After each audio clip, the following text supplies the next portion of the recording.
Hola chicos, yo ya corté la lengua. La corté bien, la puse en la olla a presión, le puse clavos, pimienta y yo de aquí me voy, porque a esa olla le tengo pavor. Bueno, yo estoy cortando los tomates, quitándole las semillas para picarlo finamente y ponerlo en el sartén con aceite y ajos picados. Esto huele buenísimo. Qué rico, Saris. Pero ven, pásame esos tomates que ya tengo listo el vino blanco y el laurel para complementar la salsa. Ok, y yo puedo cerrar añadiendo las alcaparras y las uvas pasas. Ah, y las hojas de salvia. Manuel es colombiano. Sus raíces familiares huelen a comida bogotana y a platillos paisas. La lengua de tomate con alcaparras es su receta por excelencia. Aunque cuando se trata de conquistar, el omelette es un ganador. Manuel se considera un cocinero de partitura, porque él, al igual que los músicos clásicos, prefiere seguir recetas. Ser riguroso y metódico es lo suyo. Sin embargo, como todos los maestros, tiene recetas fallidas, como el lomo al trapo, por ejemplo, un error que prefiere no recordar. Hace unos años tuvo un accidente a raíz del cual perdió movilidad en su cuerpo. Esto no ha sido un impedimento para que Manuel cocine cenas con grandes amigos. Desde entonces, Manolo cocina con el dedito. ¿Cómo lo hace? ¿Quieren saberlo? Los invito a escuchar un nuevo capítulo de Catando Historias. Soy Manuela Tascón y hoy vamos a catar la historia de Manolo Nieto.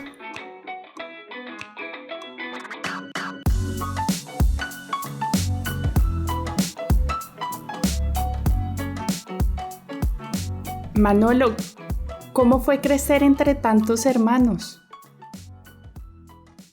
Pues mira, em, fue curioso porque ha sido una familia de viejos.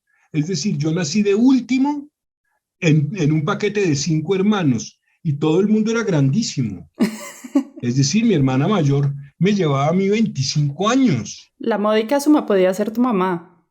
Claro, mi mamá decía con muy buen humor que yo era tan desafortunado que había tenido mamá y madrastra al mismo tiempo. Gran chiste. Eh, Entonces, eh, obviamente eso también hizo que fuera consentido. Claro, como los Por, hijos menores.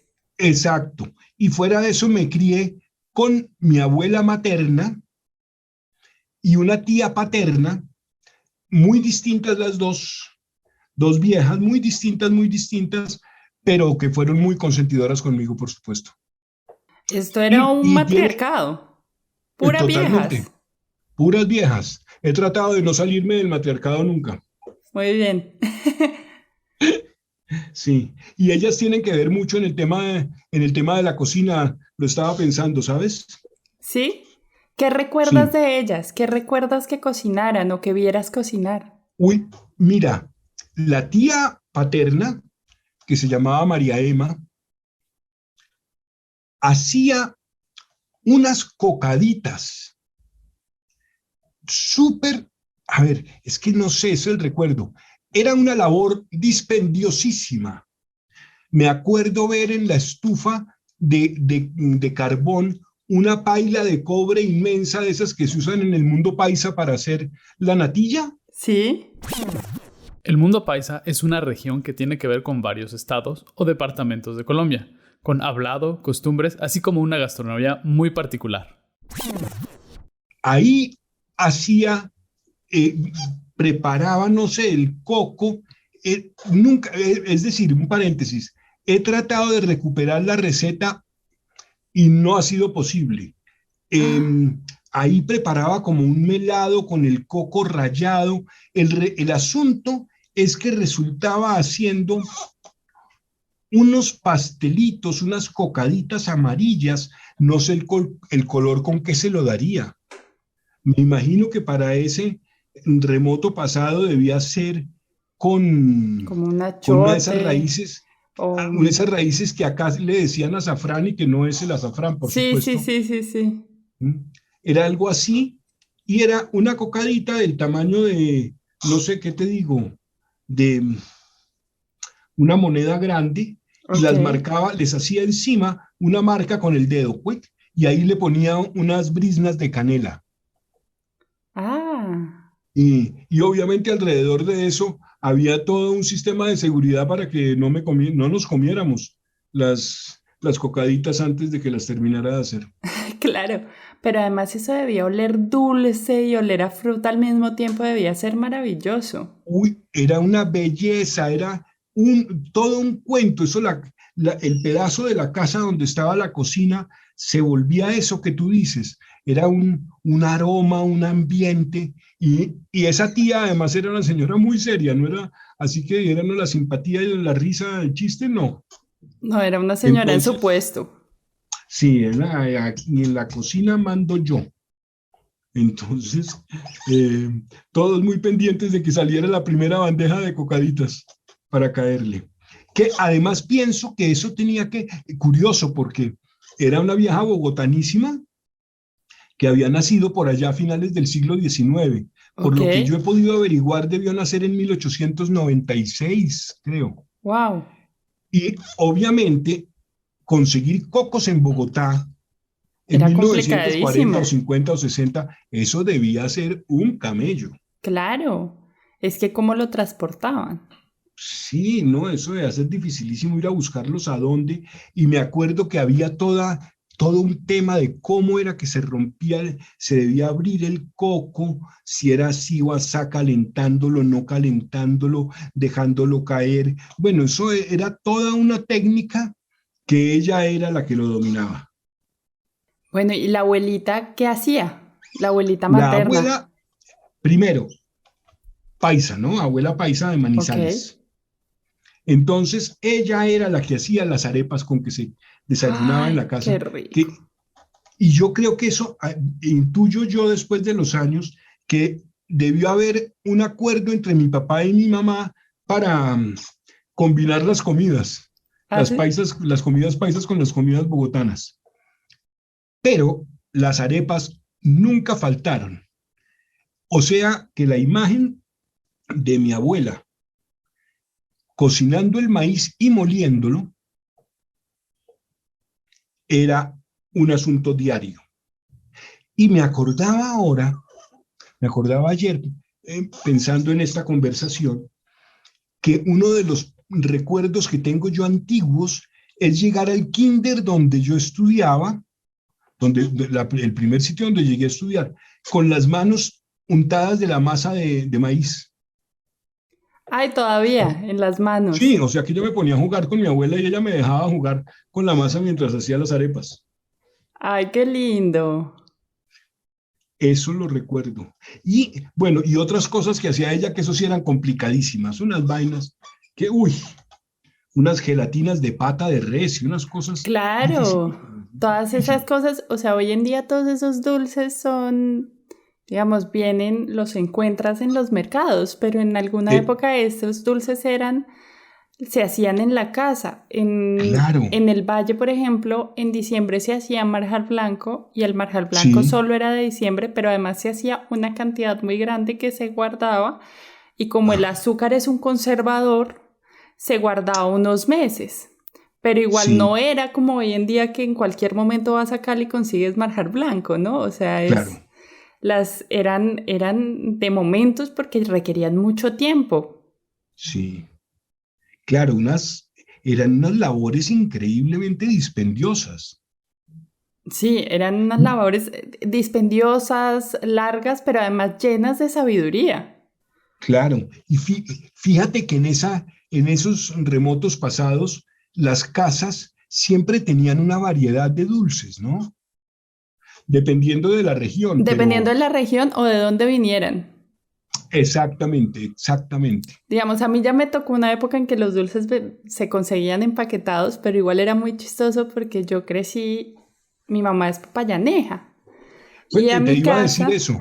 a mi casa llegaba una caja cada tanto con frutas como la granadilla de Quijo, Sí, wow, eh, la piña patiana, pero además llegaban aplanchados, tamalitos tamalitos, de pipián, claro. todo eso llegaba en esa caja y yo iba los casquitos, los casquitos de limón. el Manuela. limón desamargado, yo creo que esa es mi fascinación. Y llegaba también mucho, recuerdo, las carantantas. Y yo iba al colegio con un paquete de carantantas. Era la niña rara, o sea, yo no llevaba papas, yo llevaba carantantas. Carantanta es aquel mecato o botana procedente de Popayán, capital del Cauca en Colombia. Es hecho a base de maíz. Cuando se cocina el maíz para hacer tortillas, y ojo, no las mexicanas, lo que queda pegado en la paila o una olla abierta se desmonta, se separan las diversas capas, se fríen y se les pone sal encima. Carantanta, Imagínate, claro. en Bogotá. Mira que supe el otro día que ya la venden en taleguitos como las papas fritas, ¿no? Sí. Sí. Pero como a mí me enseñó una vez un señor muy, muy sabio, que la nostalgia comienza en el estómago. Lo sabrás tú, que Ay, qué estás maravilla. Sí, en esas lejanías. totalmente. Entonces, para alimentarte la nostalgia, una amiga, esposa de un amigo, ella es de Popayán, y cada vez que va a Popayán, me trae de regalo algo que para mí es invaluable, que en Popayán le dicen panela de guayaba. Total, la panela de guayaba es una fascinación. La panela de guayaba es la versión caucana del bocadillo, un dulce hecho con una consistencia de gomita que se vende en bloque y es muy parecido al ate de guayaba en México. Pues bueno, mira que yo tengo mi lugarcito en el asunto de la panela de guayaba. Para mí pero mejor dicho, la disfruto como nada. Y además soy mezquino y la reparto con mucho cuidado y todo, ¿no? Sí. Así calculador. Totalmente. Evalúo a la persona a ver qué tan buena persona es para ver si merece 2 o 3 milímetros. No, eso es terrible. Tú me contabas el otro día que ya más grande te metes en el plan de la cocina y de la experimentación en la cocina con uno de tus hermanos. ¿Cómo es todo este juego? Mira, yo estaba tratando de acordarme bien. Digamos, lo de jugar a la cocina siempre existió, pero ya como en la juventud, la adolescencia, mi hermano, bastante mayor que yo, es decir, una persona como 10 años mayor, Ok. él era como el intelectual del tema de la cocina. Ok. Entonces conocía las historias, las recetas más raras, tenía los libros, en fin. Entonces terminamos haciendo una muy buena llave porque yo era el que hacía y él era el que proponía. Ya, él leía y se educaba sobre el tema y tú ejecutabas. Tú eras la parte práctica. Exacto, nos poníamos de acuerdo esto acá y él me decía, mire, encontré tal receta de no sé qué y me echaba el cuento y armábamos alrededor y esas comidas eran familiares, por supuesto. Entonces, pero además, qué linda excusa para encontrarse. Es que esa es una de las tantísimas maravillas de la cocina, es esa, que la cocina reúne. Sí. Eso me parece tan bonito además porque con la familia, con los amigos, con quien sea. Pero además porque todos comemos. Claro, y mira, sí, yo no sé si como cocinero o qué, pero si hay algo que me produzca más felicidad y más satisfacción, es poderle preparar algo a alguien. Y obviamente que esa persona lo disfrute, ¿no? Acertarle. Sí, no, total. Total, para mí, consentir a mis hermanas es cocinarles cosas. Vinieron mi mamá y mis hermanas acá a Alemania y el día que les hice arepas era la felicidad porque llevaban 15 días comiendo pan. ¡Qué maravilla! ¿Ves? Es eso. Sí. No te digo, la nostalgia comienza en el estómago. Sí. Bueno, y entonces se reunían a toda la familia. Sí, era alrededor del tema. Mi hermano y yo fuimos armando el cuento y cocinábamos. Y él era el que aparecía con los libros, en fin, y yo por mi lado iba consiguiendo otros libros. Y de pronto llegaba, mire, esta colección de no sé qué, y se iba armando el cuento y teníamos temas. Entonces, además de esas cocinadas en la casa familiar, teníamos una casita en Chuachí, una casita de campo, una casa vieja linda, y allá era el otro sitio donde llegábamos de paseo y él y yo nos poníamos en el plan de la cocinada. Y bueno, así funcionaba la cosa. Y claro, en la medida en que mi vida también se iba haciendo independiente, pues eso lo comenzaba yo a hacer con mis amigos. Claro. Y repetía una receta de aquí a allá y la otra de allá a acá.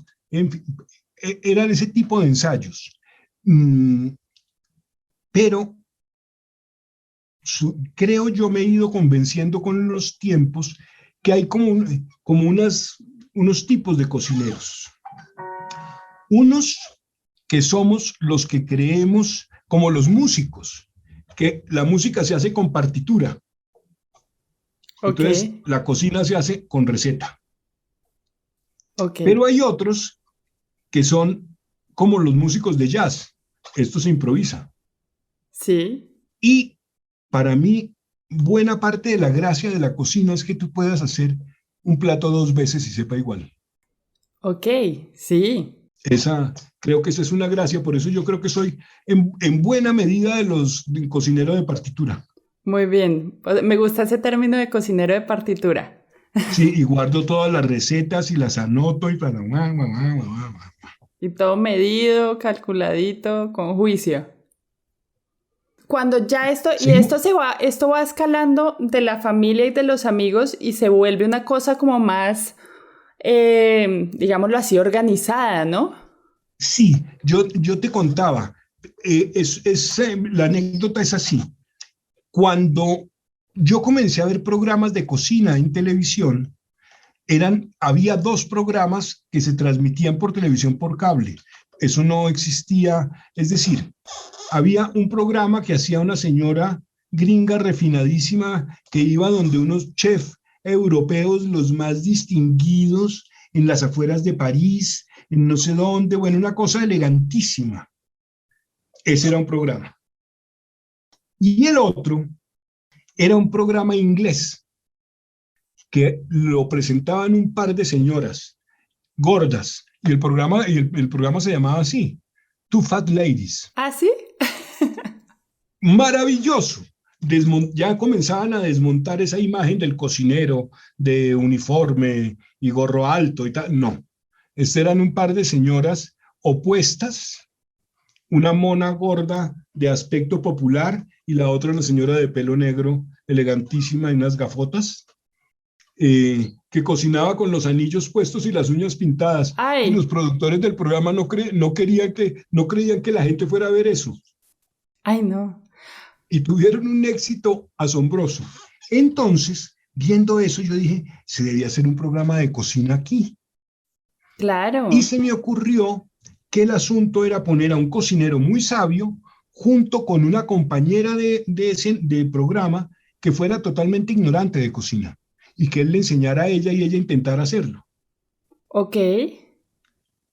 Entonces, en esos sueños de inventarse el asunto, yo dije, claro, el cocinero tiene que ser Lácides Moreno. Yo sabía de Lácides Moreno porque él eventualmente escribía en los periódicos y publicaba libros de cocina. Claro, era como el más popular de la época en Colombia, ¿no? Sí. Ah, bueno, ahora llegaremos con Lácides a Popayán. Espera y verás. Entonces, dije yo, bueno, ¿y cómo llego yo a Lácides Moreno? Yo tengo que hacer un paréntesis gigante y es que soy la más fanática de los programas de cocina. O sea, he llegado a un punto en que mi pobre esposo me dice, por favor, veamos otra cosa. O sea... Sí, es cierto. Y también me encantan, pero digo, hay que variarle y ver un poquito de otras cosas, ¿no? No, y me imagino, yo veo Gourmet Channel, que ahora es todo mexicano, entonces ya te podrás imaginar que podemos hablar del tema largamente. Sí. Bueno, y entonces llegaste, andabas buscando a Lácides Moreno. Sí, entonces dije, bueno, ¿cómo hago esto? Yo para ese entonces tenía una productora, una empresa productora de video. Y dije, bueno, esto aquí lo armamos, no sé qué, pero ¿cómo llego yo a Lácides? ¿Cómo llego yo a Lácides? Y un día se murió uno de los dueños del tiempo, Hernando Santos Castillo. ¿Cómo así que se murió un dueño del tiempo? Pues me explican que es un periódico local, uno de los más antiguos colombianos a nivel nacional. Y yo no sé por qué razón yo fui a la misa de ese señor. No te puedo decir exactamente por qué. Entonces llego al atrio de la iglesia y en medio de la multitud miro yo adelante y veo Lácides Moreno parado ahí. Se te paró el corazón. Y yo dije, miércoles, él es. ¿Y ahora qué hago? Le toco el hombro y digo, venga, perdón, lo saco del entierro. Es que ¿qué hago? Y lo vi ahí, así, además él era bajitico. Entonces yo parado detrás y le miraba el hombro con un vestido de paño rayatiza elegantísimo. Y yo me decía, ¿qué le digo al señor? Le toco el hombro, ¿qué hago? Obviamente la cosa pasó, no me atreví a hacer nada. Pero al poco tiempo, mi hermano del que hemos hablado, un día me llama y me dice, oiga, Manolo, mire, estamos armando un grupo de cocina que lo dirige Lácides Moreno, ¿quiere venir? ¡Oh! Ya. De una. Y claro, era un grupo como de 10 personas, tal vez, muy variado. Había un señor que nunca cocinaba nada, pero paseaba por todos lados. La esposa de él, que era la que organizaba todo, tenía el sistema de las cuentas, las vainas, vino, no vino, sí, 3 gramos, 8 cucharadas, todo, suma tanto, esto vale, todo, ella hacía todo eso. Ok, la administradora Otra del señora asunto. grande, exactamente, otra señora grande que tenía negocios de dulces, entre otros, ahora que lo hablamos. Ella preparaba dulces. Una hija de ella, en fin, era un grupo muy diverso. Y Lácides, que, claro, rápidamente descubrí que era un cartagenero encantador, encantador, encantador, divertido, de buen humor, simpático, muy bonito, era un encuentro muy lindo. Y nos turnábamos en las distintas casas de las 10 u 11 personas que hacíamos parte del grupo. Ah, ok. Y, Interesante dinámica. y entonces era una cocina, la de Lácides, claro, era una cocina mucho más de escuela y de escuela europea, pero por otra, era cocina cartagenera. Claro, la herencia. Exacto. Y yo me acuerdo que fue la primera persona que yo le oí una teoría sobre la comida cartagenera y colombiana en general, de cómo la cocina colombiana en muchas partes del país es una mezcla, y en la costa especialmente, es un encuentro maravilloso entre cocina española con sus raíces árabes evidentísimas, Sí, cocina negra africana sí. y cocina indígena. Sí, esa fórmula es muy cierta y va a variar en sus porcentajes dependiendo la región, ¿no? Exactamente, exactamente. Y entonces, por ejemplo, chicaneo, puedo ser creidísimo con eso. Aprendí de Lácides a hacer uno de los platos que pueden ser más exquisitos, que es el enyucado. ¡Tutuy! Ese enyucado cartagenero que es... Delicioso. Yuca es el nombre que lleva la mandioca en Colombia, usado principalmente en recetas saladas, pero en este caso se trata de un panecillo, dulce a base de yuca, queso y coco, que amasados con huevo, mantequilla y panela van al horno, logrando como un pan algo plano. ¿Ves? El enyucado es perfecto, es esa yuca de acá, el coco, el anís y la mantequilla. Sí. ¿No? Sí, Ese sintetiza bien esa fusión con fusión. Totalmente. Y es muy delicado, es un sabor delicado. Uf, ya quedas amenazada para cuando vengas. Yo feliz. Además se sirve, mira esa herencia árabe española mora. En Cartagena lo suelen acompañar, el enyucado se prepara para servirlo con una carne, Sí. o sea, sal y dulce. Sal y dulce. Pero la costa tiene mucho de eso, la costa Caribe tiene mucho de esto de poner sabores dulces en comidas de Sí, sal. Creo que es la y yo región creo que que eso, más hace esto, creería yo. sí, y yo creo que eso tiene que ver mucho con esa herencia árabe, ¿o no? Sí, sí, es muy probable que tenga mucho que ver con esa herencia árabe porque la cocina árabe tiene mucho, por ejemplo, del azahar en la cocina, de las Exacto. rosas en la cocina, que son cosas muy aromáticas que nosotros, digamos, Occidente va a usar para la repostería y ellos utilizan para la cocina en general, desde las bebidas hasta los platos grandes. Exactamente, tienes toda la razón, de acuerdo. Y entonces conoces a Lácides y bueno, Claro, entonces nace. nos volvimos muy buenos amigos con Lácides. Yo lo iba a visitar a su casa porque tenía una biblioteca que ahí sí me hacía la boca agua. Sí, debía ser una delicia, así como sus platos, su biblioteca, seguro. Claro, era una belleza. Y me contaba una historia muy linda.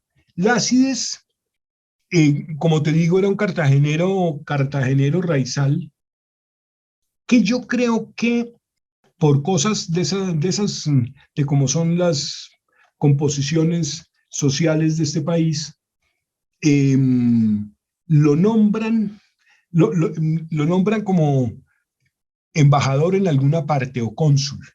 Es Ok. decir, su vida profesional fue de diplomático Ah, y uno de los periodos más largos de su vida diplomática lo vivió en Japón.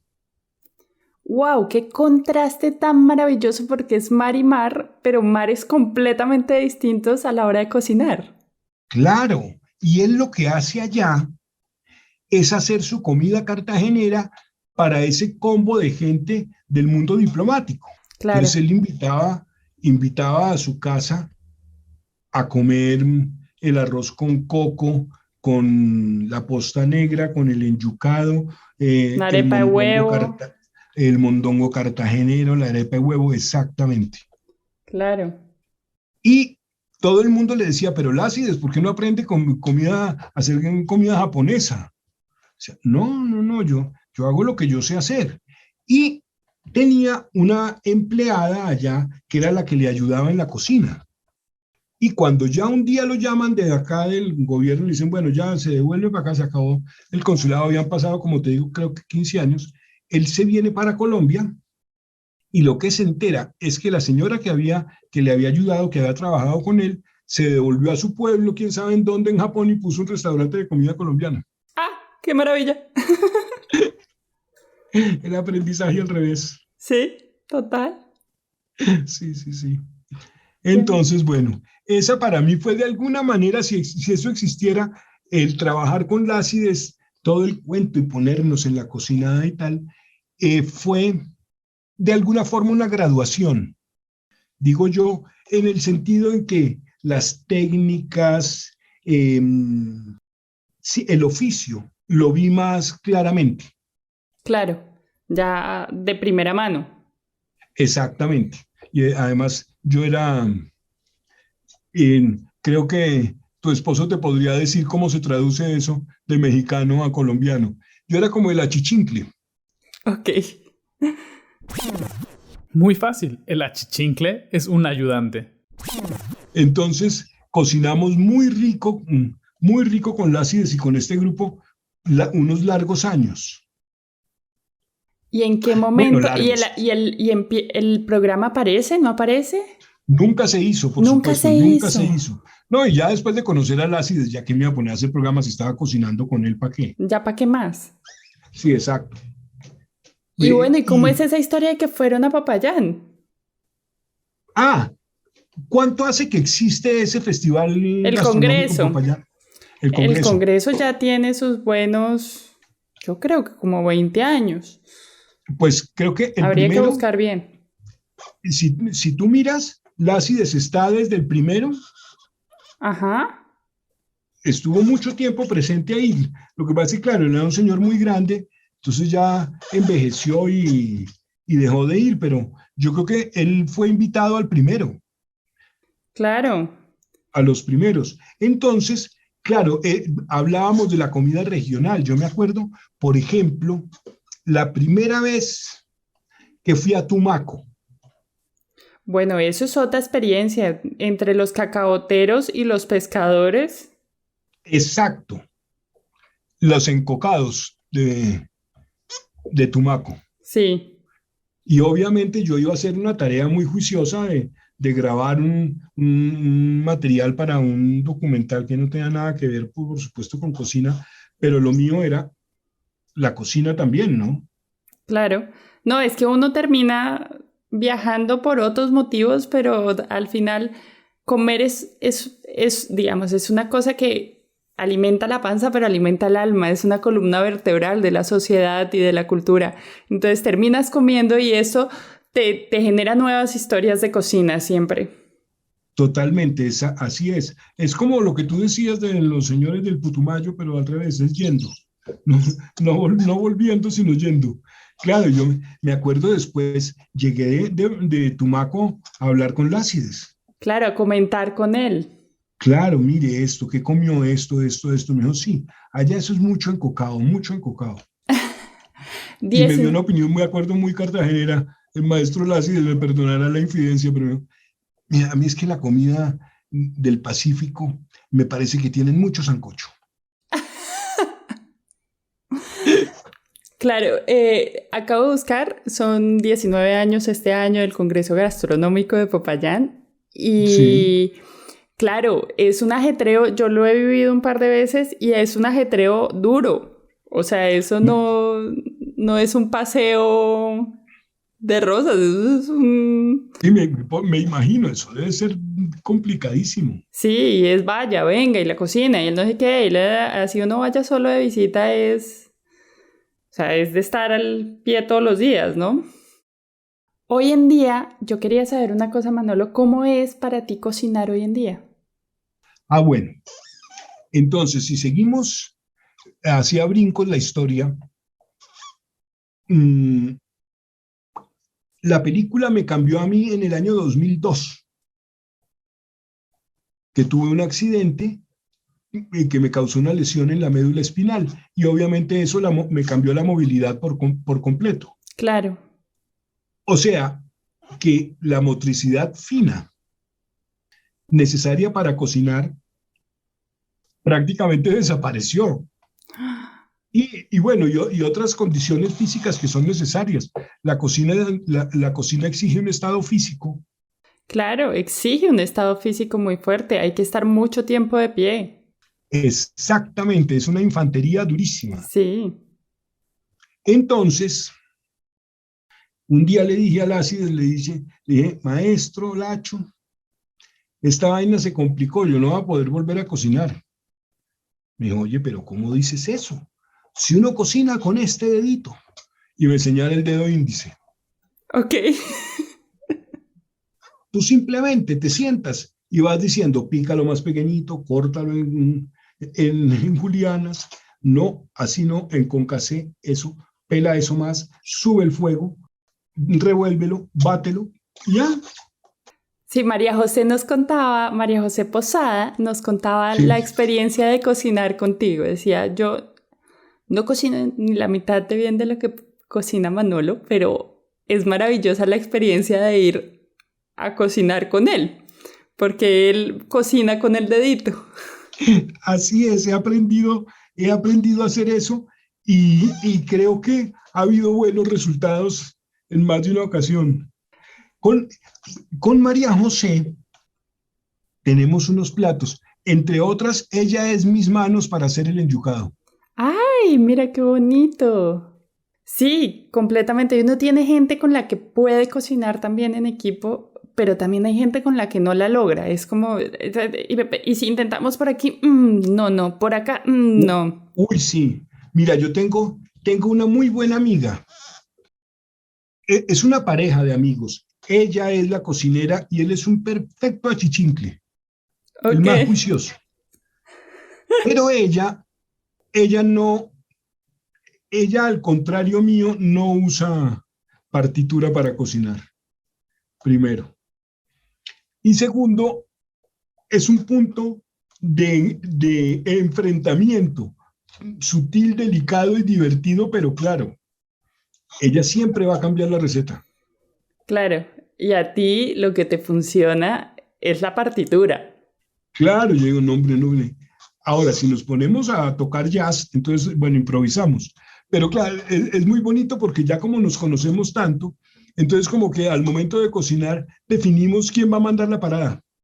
Ah, Y muy el bien. otro mansito obedece. Muy bien, muy bien. Eso hay que poner las reglas desde antes. Exactamente. Ese es su plato, usted manda. Yo quería hacerte, ya como para ir cerrando, unas preguntas con las que generalmente cerramos los capítulos, que para mí son muy importantes porque incluyen meterse un poquito más en la vida de una persona, ¿no? Un poquito más de lo que ya nos metemos aquí en este programa. Sí. Entonces la primera es, Manolo, ¿tú qué música escuchas para entrar a cocinar? ¿Cuál es la música que hay que tocar? Digamos que fundamentalmente salsa. La salsa me parece que es una música muy de cocina. Sí, te ayuda a mantenerte activo, ¿no? Y Sí, de eso como que que me decíamos, el conecta. voleo que implica la cocina, que es muy fuerte, ¿no? Además, las canciones, la música de salsa de cocina es buenísima. Por la puerta de la cocina no me pasa nadie, por ejemplo. Sí, ¿Sí? Ya, a mí me gusta el chivo con vino. sí, No, sí. no, eso es la salsa buenísima. Pero también, cuando estoy así como muy, muy romántico y sensible, me gusta oír Serrat. Sí, Serrat, que por lo general va de la mano con Sabina. Y Eh, puede ir de la mano y lo pueden aprendí, aportar varios. sí, la verdad lo aprendí a oír juntos después, Ok, pero yo soy un serratero viejísimo, de vieja data. de vieja data. Entonces me gusta. Y cuando estoy en el colmo del refinado, me gusta oír a Glenn Gould tocando piano, Wow. A Juan Sebastián Bach. Manolito, un tip de cocina. Un tip de cocina elemental. A ver, Es lo que los cocineros juiciosos llaman la mise en place. Todo comienza disponiendo todo de antemano. eso significa picar todo. Tener todo, tú necesitas el cucharón, tienes el cucharón, necesitas la tabla de picar, tienes la tabla de picar, el cuchillo, Ya el no. azúcar, el tomate, todo listo antes de comenzar. Todo lo tienes ahí. Has mirado tu partitura, sacaste el diente de ajo, lo tienes ahí, la cebolla cabezón acá, el tomate chonto acá, Sí, que el no sea la perejil mitad aquí. del sofrito uno tener que salir corriendo a buscar Exacto, no sé, el ¿dónde es que cualquier está cosa. el tomate? Ay, no había tomate, ¿y ahora qué hacemos? No. Sí, La mise en place, eso facilita la cocinada, porque el asunto de la cocina tiene mucho que ver con el orden. sí, es verdad. De eso también va de la mano de cocinando y lavando. Exacta, es maravilloso. Ese es el otro personaje destacado en la cocina. Sí. Bueno, Manolito, si tú fueras un sabor, ¿qué sabor serías? Mira, a ver, podría contestarlo así.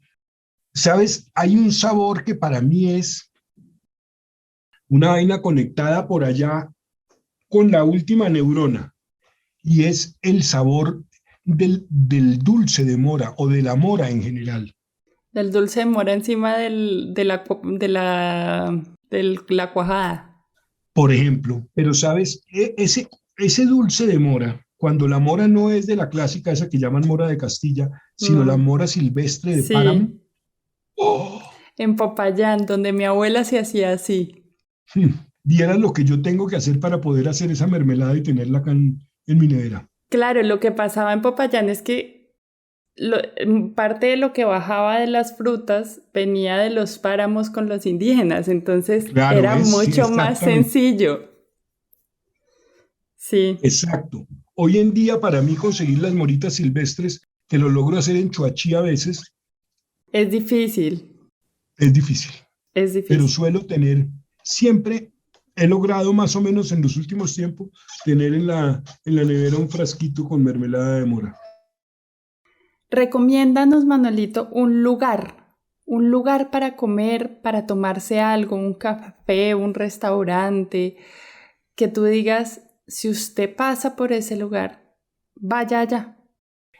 Yo no he sido muy viajero, ¿no? Pero tengo como recuerdos de cocina de distintos sitios. En Barcelona había en la Barceloneta un sitio que se llamaba El Rey de la Gamba. Ajá. Y servían las montañas de gambas con un vino blanco buenísimo.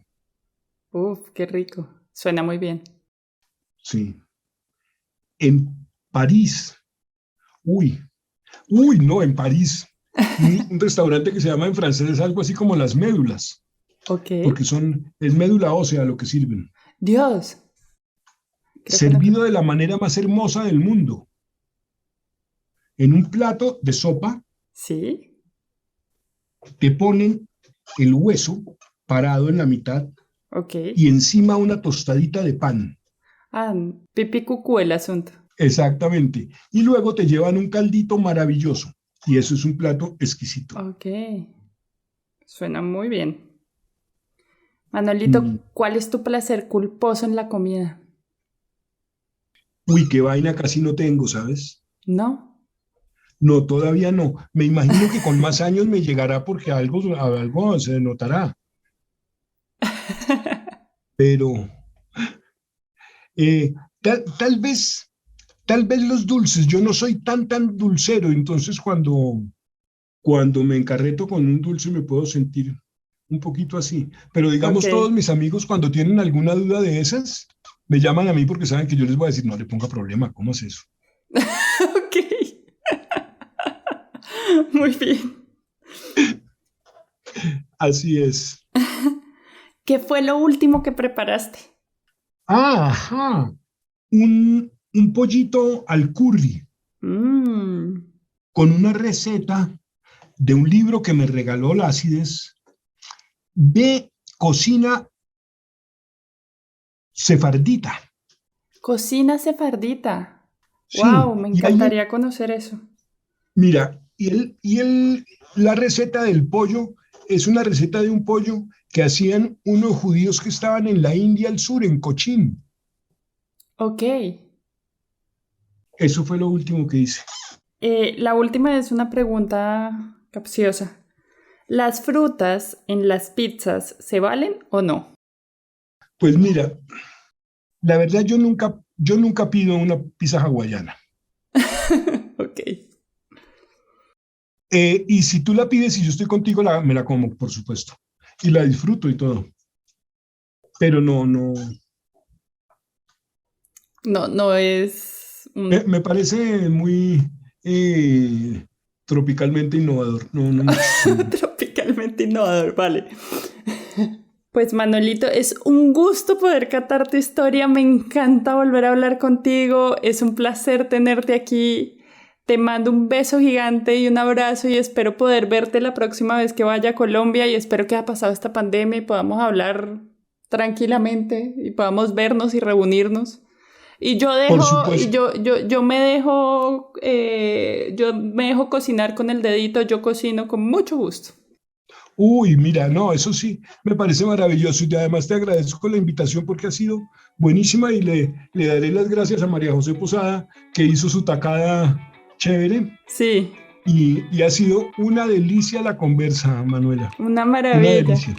Me Sí. hiciste viajar por sabores, por olores, maravilloso. Muchas gracias.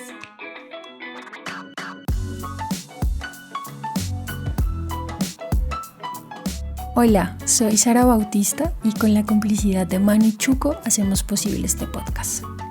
Recuerda que puedes conocer y preparar las recetas de nuestros invitados en la página web www.catandohistorias.com.